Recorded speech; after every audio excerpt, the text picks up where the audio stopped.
Price the Lord. ஆண்டவராகிய இயேசு கிறிஸ்துவின் நாமத்தினாலே இந்த 100 நாள் ஜெபத்தினுடைய 23வது நாள் உங்களை சந்திப்பதிலே மிகவும் மகிழ்ச்சி அடைகிறேன்.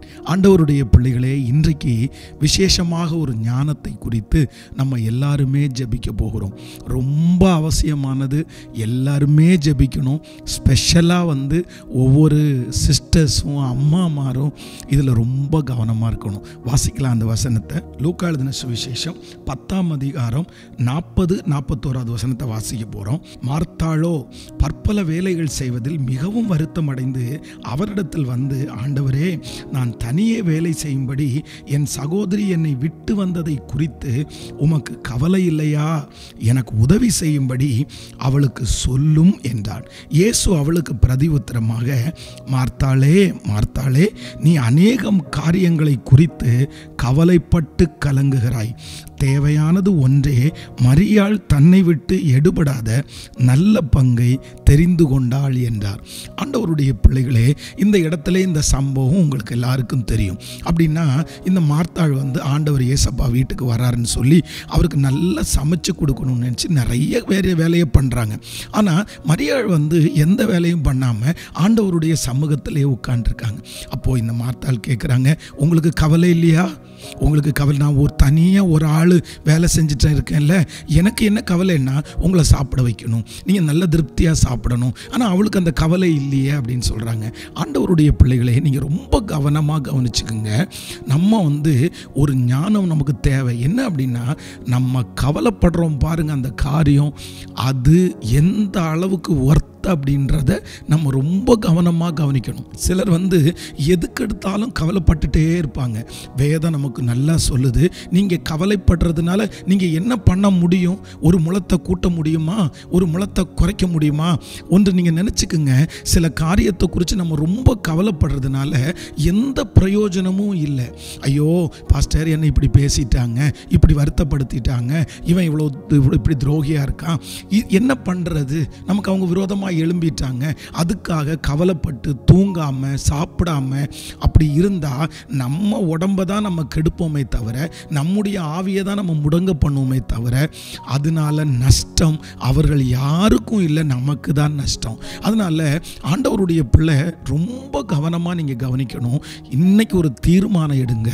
எந்த காரியத்தை குறித்தும் கவலைப்பட வேண்டியதே இல்லை. அதன் தான் வேதம் சொல்லுது, அவர் உங்களை விசாரிக்கிறவரானபடினால் உங்கள் கவலைகளை அவர் மேல் வைத்து விடுங்கள். அதனால ஏதாவது கவலை இருக்குதா? பிள்ளையை குறித்து ஜெபம் பண்ணுங்க, தப்பில்லை. மகளை குறித்து ஜெபம் பண்ணுங்க, அந்த பிரச்சனையை குறித்து ஜெபம் பண்ணுங்க. ஆனால் ஒன்று, அந்த பிரச்சனைக்காக ரொம்ப கவலைப்படுறத நீங்கள் தூக்கி போடணும். ஒரு தேவனுடைய பிள்ளை ஆண்டவரை நம்புறாங்கன்றதுக்கு அடையாளம் என்ன தெரியுமா?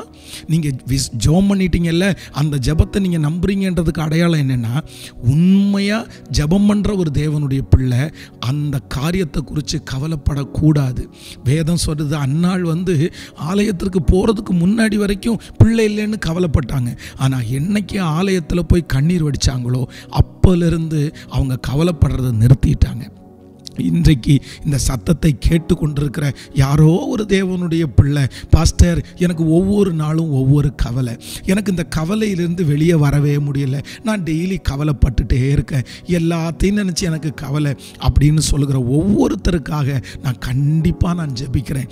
இந்த 100 நாள் ஜெபம் முடிகிறதுக்குள்ள நான் நம்புகிறேன், இனி எந்த சூழ்நிலை வந்தாலும் நீங்கள் கவலையே படாத அளவிற்கு ஆண்டவர் உங்களுக்கு பெரிய தைரியத்தை கர்த்தர் தருவாராக. கவனிங்க, இந்த கவலை அப்படின்ற ஒன்று நமக்கு அவ்வளோதான், கவலையே இல்லை, எனக்கு பிரச்சனையே இல்லாமல் வாழ முடியும் அப்படின்னு பைபிள் சொல்லலை. ஆனால் கவலையே இல்லாமல் வாழ முடியும்னு தான் பைபிள் சொல்லுது. இந்த உலகத்திலே உங்களுக்கு உபத்திரவம் உண்டு, ஆனாலும் திடன் கொள்ளுங்கள், நான் உலகத்தை ஜெயித்தேன். அப்படின்னா ஏசப்பா என்ன சொல்கிறாருன்னா, மகளே மகனே, பிரச்சனைன்றது முழுக்க முழுக்க போயிடும்.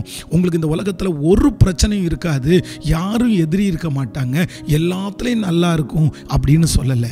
எல்லாம் இருந்தாலும் நீங்கள் சந்தோஷமாக வாழ முடியும்.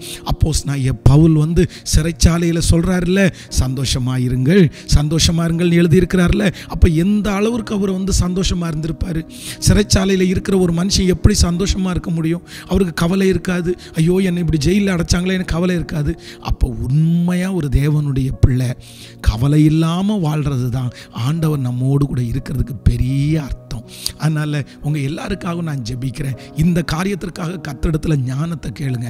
ஏசப்பா, இனி எது வந்தாலும் இன்னைக்கு பாஸ்டரையா சொல்கிறாங்கல்ல, ஆண்டவரை நான் கவலை இல்லாமல் வாழணும், நீங்கள் எனக்கு ஹெல்ப் பண்ணுங்க. நான் ஜெபம் பண்ணட்டுமா? தகப்பனே, இன்றைக்கு இந்த சத்தத்தை கேட்டுக்கொண்டிருக்கிற ஒவ்வொரு பிள்ளைகளுக்கும் இந்த செய்தியை கேட்க கேட்க கேட்க அவர்களுக்குள்ளே நெடு நாட்களாய் நெடு மாதங்களாய் இருக்கிற அந்த கவலையிலிருந்து அந்த பிள்ளைகளை நீங்கள் வெளியே கொண்டு வருகிறதற்காய் நன்றி அப்பா. எந்த காரியத்தை குறித்து கவலைப்படுறாங்களோ அது ஒரு அற்புதம் நடக்கட்டும் ஆண்டவரே. நன்றி அப்பா. இன்றைக்கு திருமண நாளை காண்கிற, பிறந்த நாளை காண்கிற ஒவ்வொரு பிள்ளைகளையும் கர்த்தர் ஆசீர்வதிப்பீராக ராஜா. ஆண்டவரே, ஜெப குறிப்பை அனுப்பிட்டே இருக்கிறாங்களே ஆண்டவர், அந்த ஜெப குறிப்புக்கு ஒரு பதிலை ஆண்டவர் கொடுத்து உங்கள் பிள்ளைகளை பெரிய சாட்சியாக நிறுத்துங்க. மனதார ஆசீர்வதிக்கிறேன். உங்கள் கிருபை தாங்கட்டும். இயேசுவின் மூலம் ஜெபம் ஏறெடுக்கிறோம் நல்ல பிதாவே, ஆமேன். God bless you. ஆண்டவர் உங்களை ஆசீர்வதிப்பார். சாயந்தரம் டெய்லி இப்போ முழங்காலே நிற்கிறோம். அதனால் நீங்கள் எல்லாரும் கலந்து கொள்ளுங்க. ஆண்டவர் பேசுகிற வார்த்தையை அப்படியே நிறைவேற்றுவார். God bless you. Praise the Lord.